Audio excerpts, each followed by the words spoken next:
Hello. This week I've been harvesting a somewhat unplanned crop of potatoes. So here we are, first week in April, and fresh potatoes for the kitchen. I'm Liz Zorab and this is Real Life Gardening.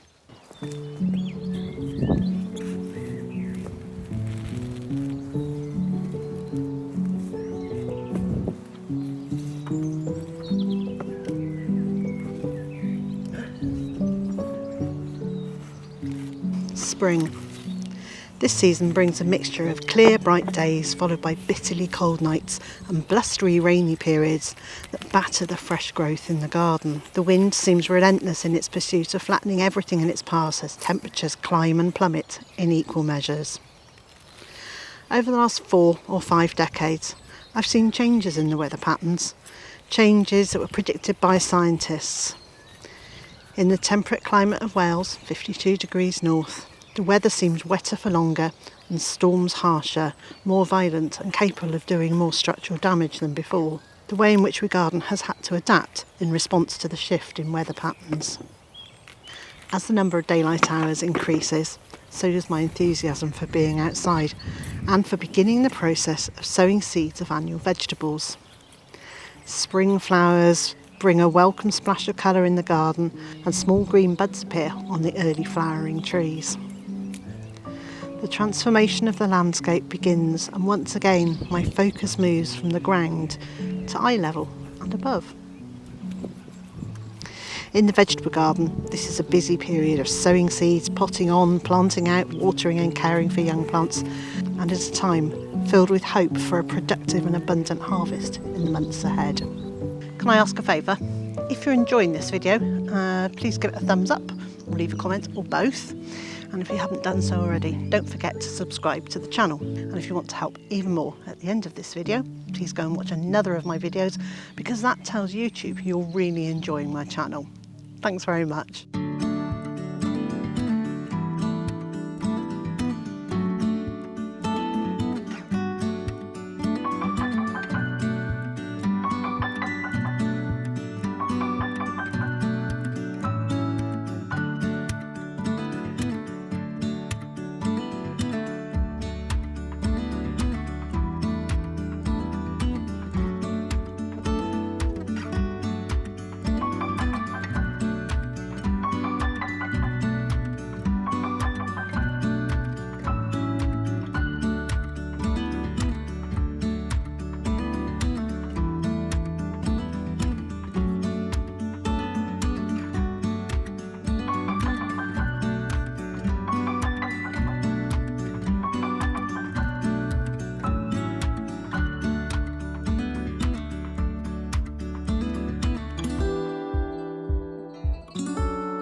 Doesn't time fly? It's been 3 years since The Seasoned Gardener was published, and to celebrate I thought I might do a giveaway. So I will send one copy and I'm happy to post it anywhere in the world, anywhere it needs to go. And to be in with a chance to win this copy, this exact copy, all you need to do is leave a comment, and entries will close at 11:59 p.m. BST, so that's British Summer Time, on the 20th of April, and then the next day I will draw one name at random from all the comments that have been left and I'll get in touch with you. Now I'm aware that when people do giveaways, that very often there are scammers and other people. So I am not going to be asking you for any money. I'm not going to ask you to send money for postage. If anybody is contacting you using my name and they're asking you for money, it's not me. So please be very wary and don't answer them and don't send any money. So Season Gardener is still available in shops, online and on my website. Last year I put potatoes in this bed and I did harvest a few of them and they were really nice, but I ran out of energy and enthusiasm, and as I've said before, I wasn't feeling terribly well, so basically I didn't harvest the bed completely, which means that the potatoes have sat in the ground over winter.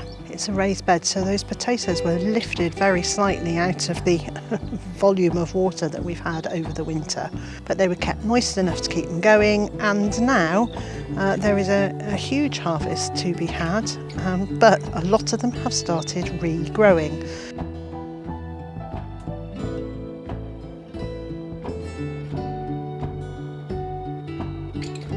So I'm going to take some of them down to the house and Mr. J and I will eat those, and then the others I will replant in a different bed because they've been here for a full growing season. They're already more acclimatised to the local conditions, and so should make stronger, happier, healthier plants. April feels like a hopeful month. Daffodils, tulips and other spring bulbs burst open, offering splashes of colour across the garden. Blossom on trees open, and once again the focus of our eyes moves from beneath our feet to above our head height. Garden centres fill their display shelves with annual and perennial plants to entice us to plant more in our gardens. Easter weekend is often the busiest weekend of the year for garden centres as we shift our focus from inside the house to out. There are so many wonderful shrubs and trees and herbaceous plants coming into flower now. I think it might be worth having a look to see what's going on in the garden today.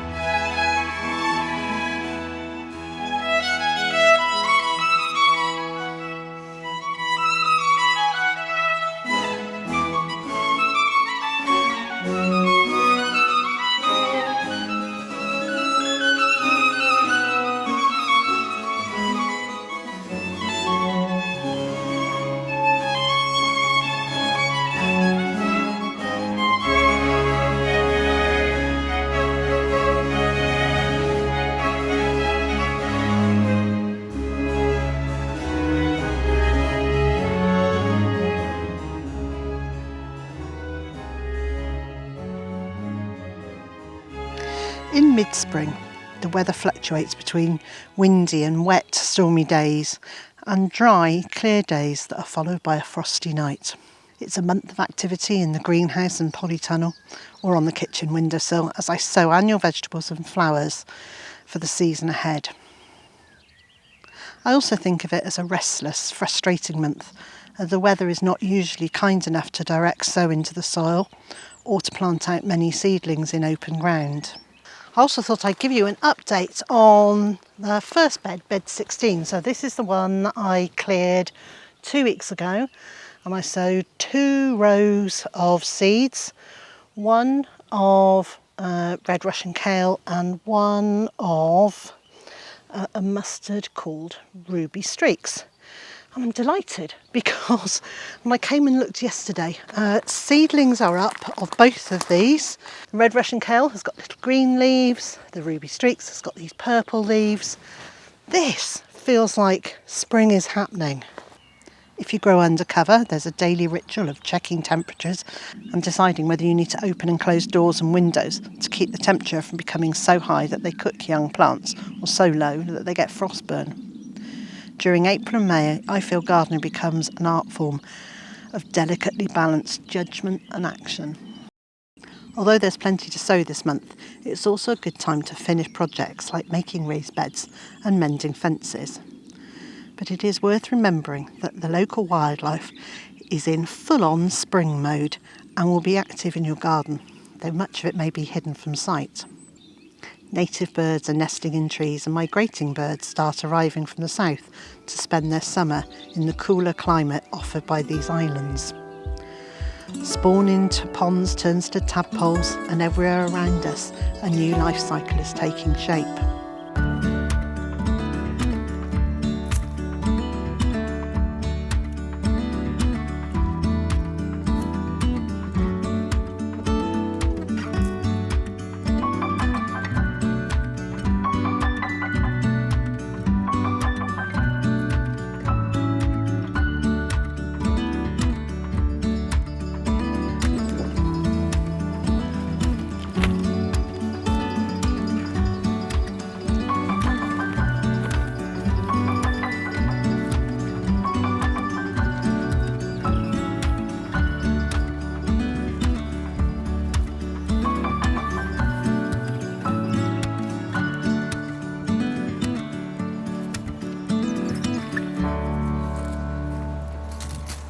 I've often wondered how long it took those that came before us to understand which plants could be eaten safely, and in particular when only one part of a plant is safe to eat, like rhubarb. I'm very grateful that the trial and error work has already been done, and we can safely enjoy a wide range of tastes in our kitchen without having to worry if this will be the plant that will finish us off. So all the weeds and the grass that I've taken out of that bed, I just dumped into here. Now originally I had created these raised beds with asparagus in them. Well, I completely failed. It was a really hot summer the first year. I didn't water them enough and pretty much all of them died. So what I'm doing is effectively, I'm just going to create compost here. So all of these weeds I'm hoping will just break down. And you can see over on this one here, what I've done is I've started covering it with straw. I've got loads of straw in the polytunnel. I was using it for seating when I was teaching courses here. So I'm putting a good thick 4 to 6 inches, so 10 to 15 centimetre depth layer of straw. And the other thing I've done in that bed is I've emptied a load of composted weeds. So what I like to do is I have bags. When I'm weeding, I'll put the weeds into compost bags or heavy duty plastic bags, tie them up, leave them on the side for a couple of years, and at that point you've got a soily, composty, gloopy mess, and some of it's lovely and some of it's a bit gloopy. But it won't have had a hot composting, so it won't have killed off the weed seeds. So I'm putting them into the beds with a thick layer on top to prevent those weed seeds from germinating. So next thing I want to do is to cover that bed with some netting. And I've got the hoops that go over it, which I make from MDPE piping, but you can buy the hoops as well if you don't have the way of doing that. I like to recycle the legs from children's trampolines, so if I ever see one advertised, I say, oh yes, I'll have that. I recycle quite a lot of it back to the recycling centre, but I do like the legs and the poles, which I then bang into the ground, and then I can put the MDPE piping into it. If you haven't got those, you can just use a bamboo cane in the ground and put your piping over it. Anyway, I make these arches over my bed. I get the netting from Gardening Naturally. You can order it online, and it's a soft butterfly netting. So it's the holes are large enough that it allows pollinating insects in, which we want, but it's small enough that it won't let butterflies and moths through, which is excellent for protecting things like brassicas. Now I'm not putting brassicas in that bed yet, but I will be. But I want to cover it over to protect it from my cats and also local neighbourhood cats from using that beautifully weeded bed as a loo. So I'm going to spread this out, and then I'll need to fix it at the ends and at the sides. I'll leave a link for the netting in the video description and also over on my website. So I like to use a cable tie at the ends, and I kind of gather the sides, and then gather it into the middle.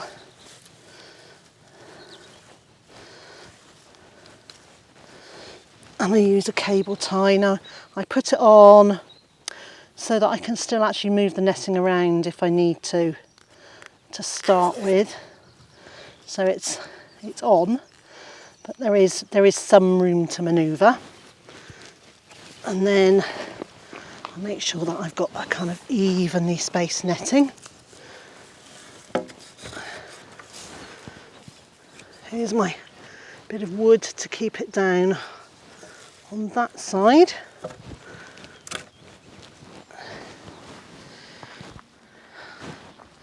I still need to find a piece of wood for this side.